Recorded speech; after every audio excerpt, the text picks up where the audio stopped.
Hey, Nick. Hello, Warwick. Hello, listeners. Hello, listeners. It's weird talking to a whole bunch of anonymous people listening to us. I'm pretty used to it now. Don't you? Is it weird? 10 years in, we just get on here and talk, and I used to stress about it, Nick, but not anymore. Oh, I can remember the early days. I stressed about it a lot. And now it's comfortable. Mm. We talk to our tradiepreneurs about being uncomfortable, but we're not here to talk about being uncomfortable. Well, actually, we are. Just Yeah. realized what we've agreed to tackle in today's episode, Nick. I I typically at this point, listeners, I'd be bringing you a joke, and so I went googling because I'm endeavouring to bring you jokes that relate to the subject of the podcast. You know what the subject is because you've read the title.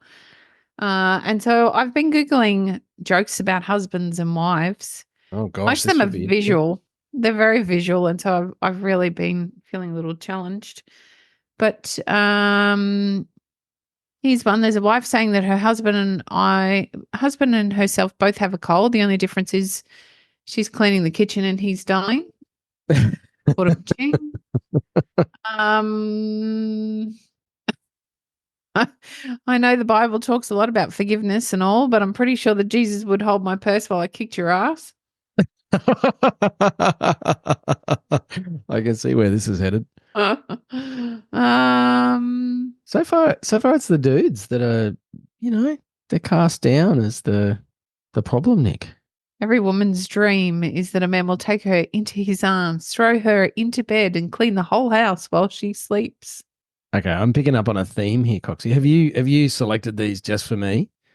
I haven't. I really haven't. And I They like the way that they are. definitely have a bit of a men don't do anything bent. It's not a very fair bent, if I do say so myself. And that can lead to what many of you, I suspect, have experienced, which is clashing with your significant other over who knows what. Have you ever had an argument with your significant other, Nick? I've had many of an arguments with many significant others, Warwick. I think I'm pretty good at it, actually. Well, that would not surprise you, I am sure. Have Now, I've had plenty over the years, and my wife, and I have been married more than once, just for full disclosure here. Um, but my wife sometimes says about me she would hate to ever be in a proper argument with me. Not because I'm violent or anything else that you might think, but it's because I'm really good at arguing. And I was a very, very good debater at high school and university. And I just have a very critical mind. I remember a lot of stuff. I can put things together very well, have developed very strong communication skills over the years. So I'm able to articulate things very, very well. And to my wife, who doesn't necessarily have those skills, she's got plenty of other skills and talents. She finds that quite intimidating, I think, Nick.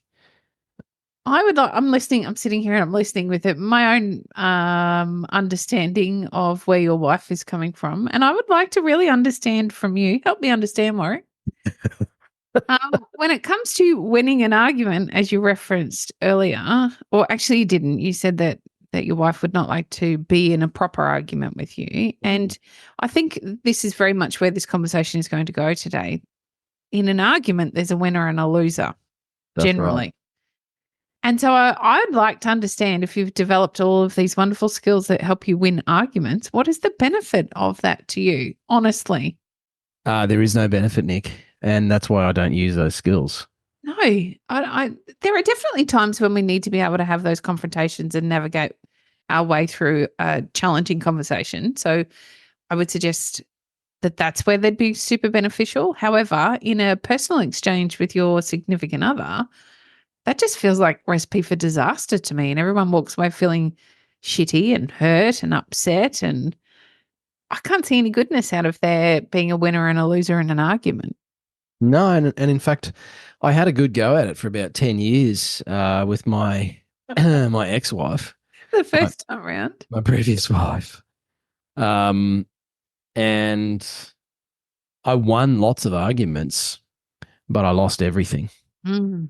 And my final wife, my lovely darling wife, that is the love of my life.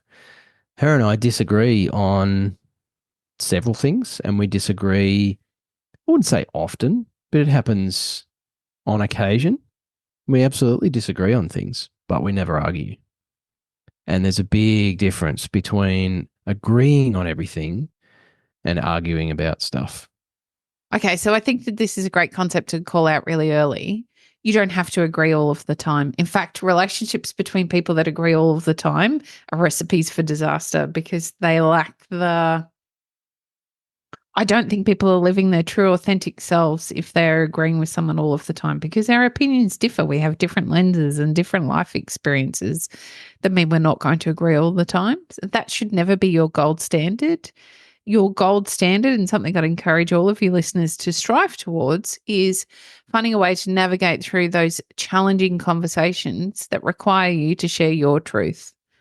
And that truth can frequently be different to somebody else's, or appear to be a challenging point for somebody else to hear. Because the outcome here isn't to win or lose. The outcome here, for me at least, where I sit, is for everybody to be heard and for a solution to be found. And I have a sense of my ability to out argue people, um, because I've practiced it many times over the years with really rotten outcomes in the long term. In the short term, I have felt pretty good about myself because I was right. Mm. And I damn well proved it because I'm a good debater. But what did I actually benefit from that? And I think in 100% of cases, it was nothing. Mm. In fact, it was quite the opposite. So I've had to learn how to argue with my spouse in a way that isn't arguing. And in fact, is, as you say, Coxie, we don't agree on everything. My wife and I don't agree on everything. We agree on the fundamentals. I think that's important certainly in a life partnership, and probably in a business partnership as well. You and I don't agree about everything. As we say, we're great mates. We've been working together for years now. There's lots that we agree on, and there's other stuff that we don't.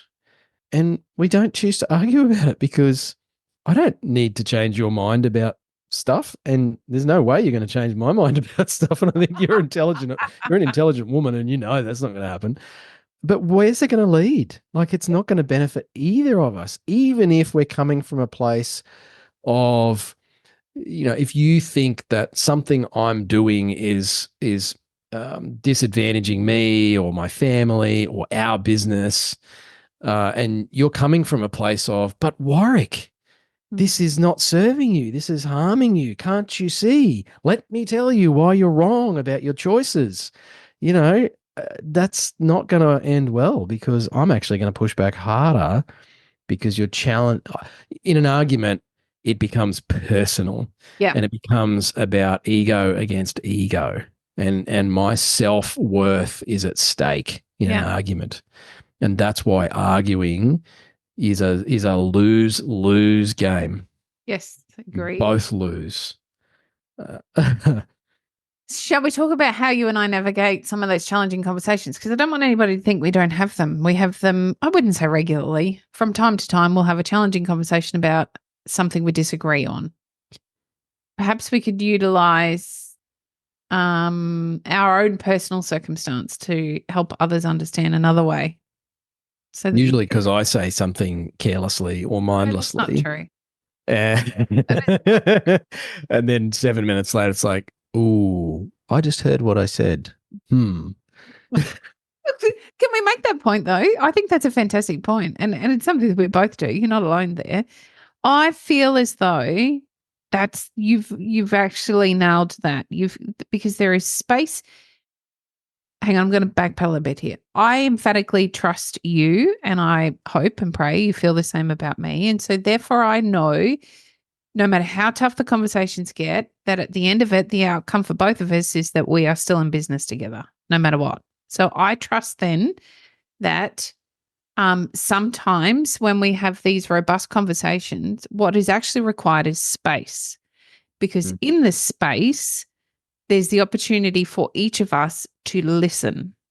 And I think that's the key to navigating a challenging conversation. It's not talking, it's listening. Because in listening, you get to understand what the real issue is, because it's rarely the thing that somebody's talking to you about. It's generally something a little bit deeper, because we don't necessarily connect with our own subconscious to understand clearly what the problem is.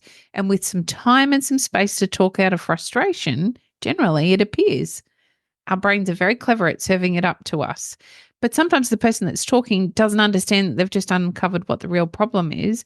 You, as the listener, have the benefit to be able to repeat it back and watch as it lands home. Now, I don't know necessarily that that's what you and I do. What I feel happens for you and I is we trust each other enough that we can take a breath in those moments where we might feel agitated or annoyed or dare I say it, triggered. We can take a space, and in the space, generally because of the strength of our relationship, the other one connects with where it's gone. And the space allows the opportunity for then a clearer conversation about what's going on, because it's not normally the thing that has come up in that initial argument, if you like.